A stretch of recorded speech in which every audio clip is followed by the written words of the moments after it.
नमस्कार, भारत एक्सप्रेस में आपका स्वागत है। मुंबई बीएमसी का चुनाव शुरू हो चुका है। महाराष्ट्र की 29 महानगर पालिकाओं के चुनाव शुरू हो चुके हैं। सत्ता पक्ष विपक्ष में है तो विपक्ष सत्ता पक्ष में है। कौन किसके साथ है इसका कंफ्यूजन बहुत बड़ा है। कौन किसका मसीहा है, कौन किसके वोट बैंक पर जा रहा है, ये तमाम सारी उलझने हैं। समाजवादी पार्टी ने ऐलान किया कि मुंबई सहित पूरे महाराष्ट्र भर के बीएमसी के चुनाव हो या फिर दूसरी महानगर पालिकाओं के चुनाव, सब में वो अकेले जाएंगे। क्या है उनकी मंशा? क्यों अबू आसिम आजमी ने एक ट्वीट किया और कहा कि उत्तर भारतीय जो निर्दलीय उम्मीदवार भी है उसके लिए भी उनको समर्थन करेंगे। इस पर बातचीत करने के लिए मुंबई और महाराष्ट्र के समाजवादी पार्टी के अध्यक्ष अबू आसिम आजमी हमारे साथ हैं। आजमी जी, भारत एक्सप्रेस में आपका स्वागत है। बहुत बहुत धन्यवाद आपका। आप ये बताइए कि आप कैसे देखते हैं कौन महाराष्ट्र में सत्ता पक्ष में है और कौन विपक्ष में है? महानगर पालिकाओं में कौन किसके खिलाफ लड़ रहा है? ऐसा है कि अभी यहाँ महाराष्ट्र में सब गोलमोल है, कोई भी आइडियोलॉजी है नहीं किसी की। सत्ता किस तरह से यहाँ की कारपोरेशन पर कब्जा करके भ्रष्टाचार करके पैसे कमाना, मुझे लगता है कि सब गोलमोल करके ही काम हो रहा है। कुछ क्लियर ही नहीं हो रहा है कौन किसके साथ में है, कौन किससे अलग है, कोई पता नहीं चल रहा है। कैसे आप बात कर रहे हैं? शिवसेना, शिंदे ग्रुप और बीजेपी एक साथ है, उद्धव ठाकरे और राज ठाकरे एक साथ हैं, तो अब दोनों लड़ाई इस तरफ है। कांग्रेस अलग लड़ रही है, आप अलग लड़ रहे हैं, एमआईएम अलग लड़ रही है। तो सेकुलर वोटों का बंटवारा नहीं कर रहे हैं आप लोग? नहीं कर रहे हैं ना। इसके जिम्मेदार वही लोग हैं ना जो एक इंडिया अलायंस बना, उसके बाद भी जब इलेक्शन आता है तो सीटों के बंटवारे पर ऐसा झगड़ा होता है कि सारा अलायंस टूट जाता है। जीत के नहीं आएंगे, परंतु अंदर अंदर ये एक दूसरे से मिल करके ना सीटें लेकर उनके छोड़ देना, उनसे लेकर अपनी छोड़ देना और पैसे लेकर बिठा देना, ये चल रहा है। कोई क्लियर ही नहीं हो रहा है। इसीलिए हमने देखा कि भाई इस चक्कर में फंसना नहीं है, क्योंकि इसके पहले भी मैंने कई बार वोटों का बंटवारा ना हो, सांप्रदायिकता खत्म हो, भ्रष्टाचार खत्म हो, जो लोग अपने आप को सेकुलर कहते हैं, नाम नेहात के सेकुलर, उनके साथ बैठ के बात किया। इससे 3-4 इलेक्शन में हुआ है, हमेशा धोखा हुआ है कि जो सीटें देते थे वो भी ले लेते हैं और आखिरी दिन हमारी सीट जो हमको दिया वहाँ नया आदमी खड़ा कर देते हैं। तो और बाद में कहते हैं कि दिल्ली से फोन आ गया, अलायंस नहीं कर सकते, मजबूरी है, तो इसलिए हम अकेले लड़ रहे हैं। दिल्ली से उनको फोन आता है तो आपको भी लखनऊ से हरी झंडी ली कि नहीं अखिलेश यादव की कि अलग लड़ना है, पीडीए के साथ नहीं जाना है, प्रोग्रेसिव अलायंस नहीं क्रिएट करना है, कांग्रेस के साथ नहीं जाना है? आपने भी हरी झंडी ली कि नहीं? अखिलेश का क्या कहना है? सर, समाजवादी पार्टी महान इसलिए मैं कहता हूँ कि मुझे याद है अच्छी तरह से श्री मुलायम सिंह यादव जी जब थे, कांग्रेस से यूपी में बड़ी लड़ाई थी, इनकी हाथ में मिलाना था, लेकिन उस महान नेता ने मुझे कहा कि महाराष्ट्र की जनता के लिए, सांप्रदायिकता को कुचलने के लिए आपको कांग्रेस से भी मिलाना, हाथ मिला, तो हमें कोई एतराज नहीं है। आज भी हरी झंडी है कि आप जो भी पार्टी से चाहो, आप बीजेपी जैसी पार्टी से छोड़ करके जहां चाहिए आप हाथ मिलाओ या नहीं मिलाओ, हमारी तरफ से आपको कोई प्रेशर नहीं है, लेकिन सांप्रदायिकता कुचलना है, भ्रष्टाचार खत्म करना है, हमें पूरी हरी झंडी है। तो उद्धव ठाकरे भी तो सांप्रदायिकता खत्म करना चाहते हैं, तो सेकुलर हैं। मुसलमान भी इस बार कह रहे हैं कि जनाब उद्धव ठाकरे के साथ हम जाएंगे। वो जिस तरीके से 2.5 साल उन्होंने काम किया, जिस तरीके से शिवसेना की आइडियोलॉजी है और मुसलमानों को साथ लेकर चलने के लिए, कैसे देखते हैं इसको? मुसलमानों की मस्जिद का लाउड स्पीकर उतर रहा है, ये कोई गुनाह नहीं है। लाउड स्पीकर कोई बहुत बड़ी बीमारी नहीं है। पोल्यूशन इतना बड़ा कि लोग मर रहे हैं, उसके बाद भी उद्धव जी ने मुसलमानों के साथ खड़े होकर कुछ नहीं किया और उन्हीं से हाथ मिलाया जो लाउड स्पीकर के लिए सड़क पर उतर के बंद करवा रहे थे। मुझे याद है हम अलायंस में थे, हमने हाथ मिलाया था उद्धव जी से। हमारी पार्टी यहाँ बहुत मजबूत नहीं है, हम इस देश की तीसरी बड़ी पार्टी हैं, लेकिन एक दिन उद्धव जी अलायंस होने के बाद भी हाउस में आए और उन्होंने कहा हमें गर्व है कि बाबरी मस्जिद के गुंबद पर चढ़ने वाला व्यक्ति मराठी बोल रहा था और वो शिवसैनिक था और शिवसैनिकों ने बाबरी मस्जिद को तोड़ा। हमने कहा हम तो भूल चुके हैं ना, कोर्ट का फैसला हो गया, खत्म हो गई बात। ये हम आप इसको बोलकर क्या सुनाना चाहते हो? आप हमारे जख्म को हरा क्यों करना चाहते हो? काहे के सेकुलर, किस बात के सेकुलर? ये सब जो है ना टाइम पे अपनी जो है ना लैंग्वेज बदलते रहते हैं। हमें मुसलमानों को वोट लेना है तो उर्दू में पम्पलेट बांट दो, और मस्जिद का लाउड स्पीकर उतारना है तो आज चुपचाप बैठ जाओ, जो उतारा उसके हाथ मिला लो। उत्तर भारतीय मारे जा रहे हैं, कुछ बोलो ही मत। मराठी के नाम पर कितना जुल्म हो रहा है, उसको कुछ बोलो ही मत। भाई ये देश सेकुलर है, इसमें इस मुल्क में रहने वाले हर इंसान को कहीं भी जाकर रोजी रोटी कमाने का पूरा हक है। लेकिन आज तक शिवसेना ने क्या किया इस पर? उन्होंने क्या किया? मुझे जवाब तो दें।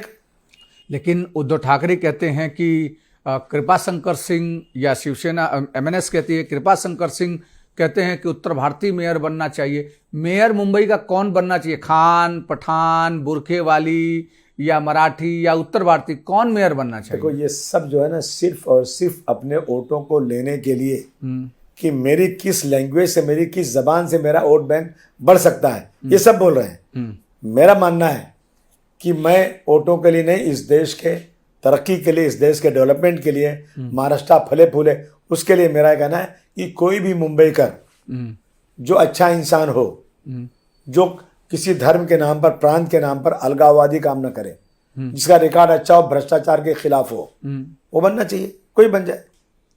खान, पठान और बुरखे वाली मेयर नहीं बनना चाहिए? अरे मैंने कहा ना कि कोई भी बन जाए, जिसको जनता, जिसको नगर सेवक लोग चुन कर दें, लेकिन ये दे कि पैसे की रेल पेपर नहीं, अंदर अंदर पैसा भेज के वोट ले लेना, ये नहीं। बिल्कुल अच्छी तरह से, बिल्कुल अच्छा इलेक्शन हो और अच्छा को चुन कर आए, चाहे कोई भी आए, मुझे इसका कोई एतराज नहीं। मुंबई कर होना चाहिए कि नहीं होना चाहिए? मुंबई कर ही होना चाहिए। हमने पहले कहा आपको ना कि मुंबई कर ही होना चाहिए। मुंबई कर किसी धर्म का भी हो सकता है। नहीं, लेकिन वारिस पठान कहते हैं कि खान, पठान, बुरखे वाली ही एक दिन मुंबई का मेयर बनेगी, और बीजेपी इस बात का एजेंडा बनाती है कि उद्धव ठाकरे कैसे इस सारी चीजों पर चुप नजर आ रहे हैं। बीजेपी के अध्यक्ष अपने बगल में बिठाते हैं जिनका नाम ले, उन्हीं के पार्टी को कहते हैं जो हमें ज़रूरत पड़ती है ना, इन्हीं को इलेक्शन लड़ाते हैं और इन्हीं के जरिए हम जीतते हैं। तो ये कुछ लोग हैं जो उनके बोलने पे ऐसी बोली बोलते हैं ताकि उनको फ़ायदा हो जाए, पोलराइजेशन हो जाए। हम इस बात कभी नहीं बोलते। एनसीपी के मुंबई के अध्यक्ष थे नवाब मलिक। नवाब मलिक को अभी एनसीपी ने फिर से वापस अजीत पवार ग्रुप ने ले लिया। तो अजीत पवार ग्रुप ने एनसीपी को मुंबई की नवाब मलिक को जैसे ही कमान मिली, वैसे बीजेपी ने कहा कि नवाब मलिक जिस एनसीपी के साथ हैं, उस एनसीपी के साथ बीजेपी अलायंस नहीं करेगी, क्योंकि आतंकवादियों के साथ जिसने हाथ मिलाया है, ऐसे व्यक्ति के साथ बीजेपी कतई समझौता नहीं करेगी। देश उसके लिए प्रथम है। देखिए ऐसा है ना कि ये सब बोलने से कुछ नहीं होता है। आज भी अजीत पवार साहब बीजेपी के साथ हैं। जब भी वक्फ बोर्ड की वक्फ कानून बना, उन्होंने उसका साथ दिया। हम उनके पास गए, सर हमारी मस्जिदों का लाउड स्पीकर उतारा जा रहा है। सर एक मंत्री नीतीश राणे कहता मस्जिद में घुस के मारेंगे, आप डिप्टी चीफ मिनिस्टर हैं सर, आप पार्टी के लीडर हैं, आप उस पर बंधन लगाइए ना, केस करिए ना। कोई जवाब हमको नहीं मिलता। हम क्या करेंगे? मैं अजीत पवार जी को पसंद करता हूँ, अच्छे आदमी, लेकिन अभी बीजेपी के साथ हैं वो। और उसके बाद नवाब मलिक साहब उनके साथ में हैं, और बीजेपी एक तरफ तो उनको साथ ले रही है, एक तरफ उनके आने से उनका विरोध कर रही है। ये क्या मतलब है? ये कैसा पर्दा है कि चिलमन से लगे बैठे हैं, साफ छुपते भी नहीं, सामने आते भी नहीं। नहीं, लेकिन बीजेपी तो खासा इस बात को लेकर आपत्ति जता रही। क्या ये स्ट्रेटेजी वाइज किया गया है, या फिर सही में इन दोनों में दूरियां आ गई? ऐसा है ना कि जबान से कुछ बोलो, काम कुछ करो। एक माइनॉरिटी के आदमी को खड़ा कर देना, बीजेपी को वोट तो माइनॉरिटी को मिलेगा नहीं। तो बीजेपी के साथ जो अलायंस में है, वो उसका माइनॉरिटी का लीडर बना दो आप, उसका यहाँ के इंचार्ज, और कह दो हम इनसे अलग हैं, ताकि वो वोट मिल जाए बाद में। बीजेपी के साथ साथी हैं वो लोग। तो ये एक स्ट्रेटेजी है वोट लेने की, और कुछ नहीं। लेकिन अभी बीजेपी कह रही है कि उद्धव ठाकरे आतंकवादी में जिसका बम विस्फोट में नाम हो, ऐसे व्यक्ति से प्रचार कराती है, तो उद्धव ठाकरे की पार्टी, तो जनता जो है वो देशभक्त के साथ है, मुंबई कर जो है विकास के साथ हैं, ना कि जो पोलराइजेशन करने की कोशिश कर रहा है उसके साथ है। देखिए ऐसा है ना, ये सब बातें फालतू हैं। अगर ये कहें ठाकुर प्रज्ञा सिंह ठाकुर जेल में बंद थी और सरकार ने जानबूझ करके उसके केस में नरमी बरताई और गवाही सब विटनेस 30 विटनेस टूट गए, जो मजिस्ट्रेट के सामने स्टेटमेंट हुआ था वो भी विटनेस हॉस्टाइल हो गए, मजिस्ट्रेट का स्टेटमेंट नहीं हुआ, उसके छूटने के बाद अपील नहीं किया। आप किसको कहते हैं बब्रास? कौन? कौन है ये लोग? ये सब के सब सिर्फ और सिर्फ जहां फायदा है ना उसको इस्तेमाल करते हैं और कुछ नहीं। आपने एक ट्वीट किया, एक वीडियो जारी किया कि उत्तर भारतीय जो है यहाँ पे सिर्फ मार खाने के लिए आ रहे हैं, उत्तर भारतीयों के साथ कोई नहीं है। आपने ये भी दावा किया कि जो निर्दलीय उम्मीदवार हैं उत्तर भारतीय, उसके साथ समाजवादी पार्टी खड़ी रही। ऐसा क्या लगता है आपको? बीजेपी ने 13-14 सीटें दी, कांग्रेस ने 20-25 सीटें दी, तो आपने ऐसा ट्वीट किया क्यों? नहीं, ऐसा है ना कि बीजेपी की उत्तर भारतीय मैक्सिमम बीजेपी की भीड़ में जाना, बीजेपी को सपोर्ट करना लगे रहते हैं, और उन उत्तर भारतीयों को जो टिकट मिलना चाहिए था उतना टिकट नहीं मिला, उनको अपमानित किया गया। दूसरी चीज, उत्तर भारतीयों को बार बार अपमानित किया जाता है, उनकी दुकानें तोड़ी जाती हैं, उनकी टैक्सियां तोड़ी जाती हैं, उनको गंदा बोला जाता है, और उन उत्तर भारतीयों के साथ बीजेपी कभी खड़ी होकर के उनका साथ देती नहीं। और जो लोग इस तरह की लिंचिंग करते हैं उनके खिलाफ बीजेपी की तरफ से या कांग्रेस की तरफ से या शिवसेना की तरफ से आज तक कोई कड़ी कार्रवाई नहीं हुई है, समझा आपने। और हम जो है, हमने इसीलिए कहा कि जो उत्तर भारतीयों को टिकट नहीं मिला और मैं टिकट देने को तैयार हूँ। अगर आपने आज़ाद भरा है कहीं और हम जहाँ हमारा आदमी नहीं है वहाँ हम आपको सपोर्ट करेंगे, क्योंकि उत्तर भारतीय यहाँ पर आकर डेवलपमेंट का काम कर रहे हैं बहुत। उन्होंने अगर जब कोविड आया था, जब चले गए थे सब अपने गांव, तो यहाँ के बिल्डर, यहाँ की बड़ी बड़ी कंपनियाँ परेशान थी, हमारे पास काम नहीं है, आदमी हमारे पास नहीं है, लेबर नहीं है, उनको बुलाइए वहाँ से, गाड़ियाँ भेज रहे थे और ट्रेन बुक कर रहे थे, बुला रहे थे। तो उत्तर भारतीय यहाँ पर डेवलपमेंट में बहुत बड़ा उनका हिस्सा है, इसलिए हम उस डेवलपमेंट को आगे बढ़ाने के लिए ये सब बातें कर रहे हैं। एक मुद्दा और अभी हाल में निकला है कि शाहरुख खान ने बांग्लादेश के क्रिकेटर को अपनी टीम में आईपीएल में ले लिया। अब एक ट्रोल हो रहा है कि शाहरुख खान को माफ़ी मांगनी चाहिए। जो बांग्लादेश में हिंदुओं के ऊपर अत्याचार हो रहे हैं, उस बांग्लादेश के व्यक्ति को अगर आप पैसे पहुंचा रहे हैं तो आप कहीं ना कहीं देश विरोधी काम कर रहे हैं, देश विरोधी गतिविधियों को अंजाम दे रहे हैं। जो लोग विरोध करें, पहले उनसे मैं कहना चाहता हूँ कि बांग्लादेश में अगर हिंदुओं के साथ गलत हो रहा है तो ज़रूर इसका निषेध होना चाहिए। लेकिन मैं उनसे कहूँ कि भारतवर्ष में भी अल्पसंख्यक के साथ बहुत ज़्यादा ज्यादती हो रही है, उसका भी निषेध करो ना, एक ही तरफ क्यों। मैं ये नहीं कर रहा हूँ निषेध करो, लेकिन अपना घर भी तो देखो। दूसरी चीज़, पाकिस्तान ने हम जो कश्मीर में आतंकवाद किया, उसके बाद पाकिस्तान के साथ मैच खेला गया और उस मैच से जो पैसा पाकिस्तान ने हासिल किया वो आतंकवादियों को मदद किया। तो ये इस पर क्यों नहीं बोल रहे हैं आप? इसको बोलना चाहिए। और अगरचे आज शाहरुख खान बांग्लादेश से अपनी टीम में ले रहे हैं लोगों, वहाँ के खिलाड़ियों को, तो मैं पूछना चाहता हूँ कि बांग्लादेश की शेख हसीना जो आज यहाँ भारतवर्ष में मेहमान करके क्यों रखा हुआ है, तस्लीमा नसरीन दुनिया में भगौड़ी को भारतवर्ष में क्यों रखा हुआ है? ये क्या मतलब मजाक है? ये जो है, ये सिर्फ और सिर्फ जो है सिर्फ जनता को बेवकूफ़ बनाने की बात है। अगर कोई व्यक्ति, देखिए, किसी देश का व्यक्ति अच्छा भी खराब भी हो सकता है, उसको देश की राजनीति से क्या लेना देना है? क्या पाकिस्तान में अच्छे लोग नहीं हो सकते? क्या बांग्लादेश में अच्छे लोग नहीं होंगे? क्या भारतवर्ष में अच्छे लोग नहीं होंगे? ये सरकारों की जो है, ये जिम्मेदारी सरकारों की है जो इस आतंकवाद बढ़ रहा है। सरकार उसके ऊपर सख्त कदम उठाना चाहिए। उस सरकार को, हमारी सरकार, भारतवर्ष सरकार बांग्लादेश को मदद कर रही है, एक वहाँ पे डेवलपमेंट में काम कर रही है, वहाँ की भगौड़ी को अपने यहाँ रख रही है, तो क्या बोलने का मतलब क्या इसका होता है? मुंबई में 25 सालों से शिवसेना ने करप्शन किया और बीजेपी उस करप्शन के खिलाफ अब शिवसेना शिंदे के साथ मैदान में उतरी है और 25 साल के करप्शन का हिसाब शिवसेना यूबीटी से मांगा जा रहा है। आप चूंकि दोनों के इस समय अपोजिशन में हैं, चाहे आप यूबीटी के साथ भी नहीं हैं, बीजेपी अलायंस के साथ भी नहीं, आप एक अलग अलायंस के साथ हैं, कैसे देखते हैं आप इसको? मैंने माना कि 30 साल बहुत करप्शन हुआ। किसने किया? शिवसेना ने। हाँ। उनके साथ अलायंस में कौन था? बीजेपी थी। एकनाथ शिंदे साहब कहाँ थे? शिवसेना में थे। तो ये आप उसी पार्टी में थे, 30 साल तक करप्शन हुआ, आप क्यों नहीं अलग हो गए? आप आज क्यों बात कर रहे हैं? सिर्फ बेवकूफ बनाने की बात है। 4 साल से इलेक्शन नहीं हुआ है कारपोरेशन का, और 4 साल जो करप्शन है उसकी जिम्मेदारी किसकी है? सारा डेवलपमेंट के काम हो रहे हैं, कोई चर्चा नहीं हो रही इसके ऊपर, अपनी मर्जी से कुछ भी हो रहा है, लूट मची हुई है।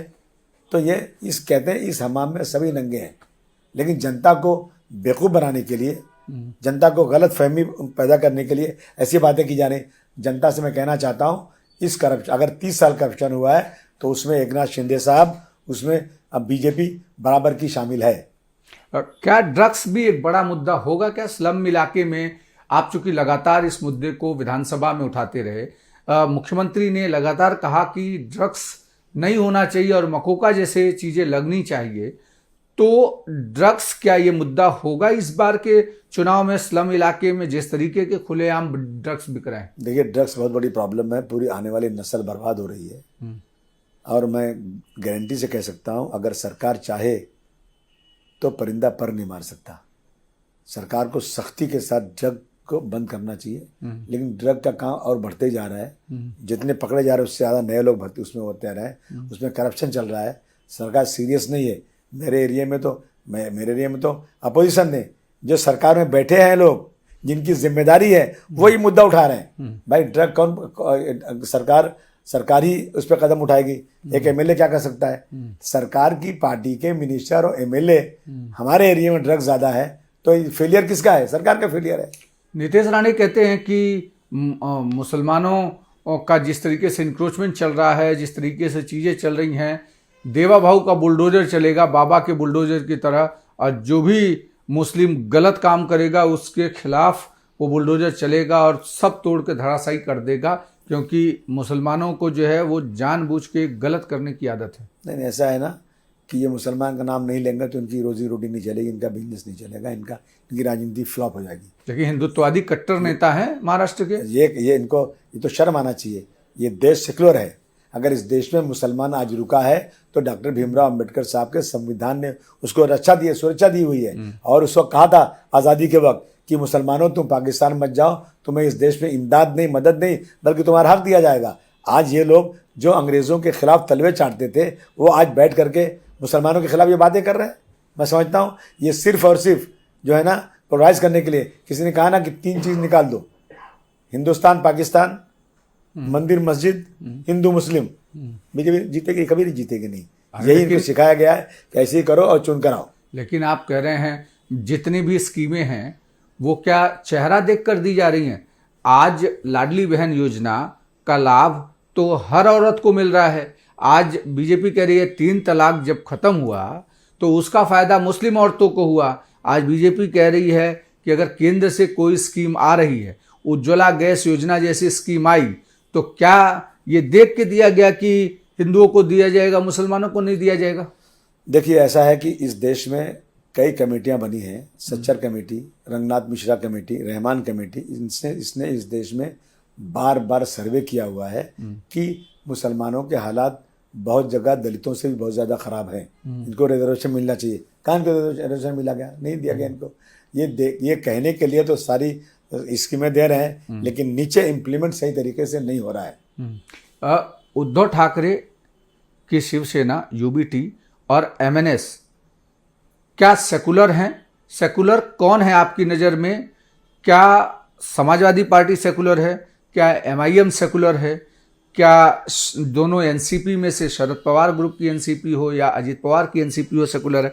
कौन सेकुलर है? किसके पास मुस्लिम वोट बैंक इस बार जा रहा है? और उत्तर भारतीय वोट बैंक चूंकि आप क्लेम कर रहे हैं कि इस तरीके से हो रहा है, सेकुलर कौन है और मुसलमान कहाँ जा रहा है, किसके साथ जा रहा है? उद्धव ठाकरे का कहना है कि मुस्लिम हमारे साथ आ रहा है क्योंकि हमने सबसे ज़्यादा सीटें मुसलमानों को दी हैं। मुसलमानों को सीटें दे दीजिए, उनको पैसे दे दीजिए, लालच दिला दीजिए। कुछ लोग ऐसे होंगे जो बिकाऊ होंगे, लेकिन सेकुलर इशू को कहते हैं कि अगर कोई पार्टी कुछ लोग भी कह रहे हैं कि मस्जिद में घुस के मारेंगे, तो वो लोग खड़े होकर के ऐसे लोगों के खिलाफ केस करवाना चाहिए। आप पार्टी में आपकी पार्टी बड़ी पार्टी आप लोगों की है। किसने किया आज तक? ना कांग्रेस ने किया, ना उद्धव जी ने किया, न तो अजित पवार साहब ने किया, न तो शरद पवार ने किया। कहाँ किया उन्होंने? जब हर जगह पे मस्जिद के बाहर, मस्जिद भरने के बाद नमाज सड़क पर पढ़ सकते हैं, तो किसने मुसलमानों को मदद किया? एक बता दें मुझे। जब इसी मुंबई में ट्रेन में 3 मुसलमानों को मुसलमान समझ के मारा गया, पुलिस वालों ने मारा। कौन खड़ा हुआ सड़क के ऊपर? आप एक बता दीजिए। आप हुजूर सल्लल्लाहु अलैहि वसल्लम के खिलाफ एक जो है क्या नाम उनका था, वो कोई साधु, वो धार्मिक नेता, उन्होंने जो है हुजूर सल्लल्लाहु अलैहि वसल्लम के खिलाफ बड़े ख़राब बयान दिए। कभी भी मुसलमान उसको बर्दाश्त नहीं कर सकता, हिंदू भी नहीं रहा। अगर हिंदू को भी किसी हिंदू के देवी देवता को, रामायण को, किसी गीता को कोई अपमानित करेगा तो उसका खून खौलेगा। हमारा खून खौला, क्या हुआ आज तक कोई केस ही नहीं हुआ। कौन सेकुलर इसमें है, बता दीजिए ना। और मस्जिद के लाउड स्पीकर उतारने के लिए जिस पार्टी के लोग बाहर सड़क पर उतर करके पुलिस को लेकर बंद करवा रहे थे, उसी के साथ अगर लोग शामिल होंगे और अपने आप को सेकुलर कहेंगे तो ये दोगली नीति है, मुंह में राम बगल में चूरी। क्या अखिलेश यादव चुनाव में आ रहे हैं मुंबई महानगर पालिका के? देखिए, अखिलेश यादव बड़े नेता हैं, ये कारपोरेशन का इलेक्शन बहुत बड़ा नहीं है, परंतु फिर भी मैंने उनसे गुजारिश किया है। मुझे पूरी उम्मीद है कि 9 और 10 जनवरी को उनके आने के चांसेस है। मैं बुला रहा हूँ, और बहुत सारे, क्योंकि ये मुंबई जो है ना एक मिनी उत्तर प्रदेश है, बहुत सारे लोग यहाँ पर हैं, तो बहुत सारे नेता अपनी मर्जी से भी आ रहे हैं, बहुत को हम बुला भी रहे हैं, MLAs भी आ रहे हैं, MPs भी आ रहे हैं, तो बहुत से लोग प्रचार में आएंगे। एक आखिरी सवाल यह है कि समाजवादी पार्टी किन मुद्दों को लेकर लोगों के बीच में जा रही है?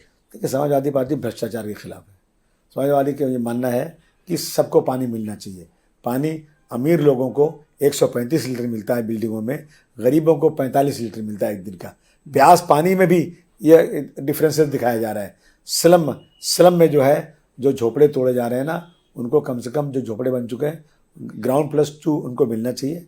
ये हमारा मुद्दा है। साफ सफाई नहीं हो रही मुंबई की, पॉल्यूशन बहुत बढ़ता जा रहा है, और सबसे बड़ी बात है भ्रष्टाचार रोकने के लिए किसी को भी कारपोरेशन जाने की ज़रूरत नहीं होना चाहिए, ऑनलाइन काम होना चाहिए। इस तरह का हमारा मैनिफेस्टो बन रहा है, हम उसको करेंगे। जितने कारपोरेशन के स्कूल हैं उसमें इंग्लिश मीडियम भी होना बहुत ज़रूरी है। और जो आज जो है कारपोरेशन के स्कूल में हर महीने की बच्चों का जो है 6-7 हज़ार रुपया लगता है, और 6-7 हज़ार रुपया प्राइवेट स्कूल में बच्चा देता है, तो कितनी अच्छी उसकी पढ़ाई होती है। इन चीज़ों पर नज़र रखना बहुत ज़रूरी है। इसी तरह से बहुत सारे अस्पताल, हॉस्पिटल है। देखिए, हमारे यहाँ लल्लू भाई में हॉस्पिटल बन के रेडी पड़ा हुआ है, कारपोरेशन का हॉस्पिटल है। अब ये प्राइवेट कंपनी के साथ टाइप करने जा रहे हैं। इसी तरह से अस्पतालों में दवाई नहीं मिल रही है, MRI की मशीन बंद पड़ी है, सोनोग्राफी नहीं हो रही है, ब्लड के लिए वहीं प्राइवेट में भेज देते हैं, पैसे ले लेते हैं, दवाएं नहीं मिल रही हैं। इतनी बड़ी बड़ी बिल्डिंगें बनी हैं, हज़ारों करोड़ रुपया जा रहा है, लेकिन लोगों को फ़ायदा नहीं हो रहा जैसा होना चाहिए। ये सब मुद्दे को लेकर समाजवादी पार्टी उतरेगी। बिल्कुल, तो समाजवादी पार्टी के नेता अबू आसिम आजमी से हम बात कर रहे थे। तमाम सारे मुद्दों पर बेबाकी से उन्होंने बात कही है, कहा है किस तरीके से सेकुलरिज्म की बात कहने वाले लोग पीछे कम्युनल बने घूमते हैं। आगे के इंटरव्यू के लिए आप ट्यून करें भारत एक्सप्रेस। तब तक के लिए धन्यवाद।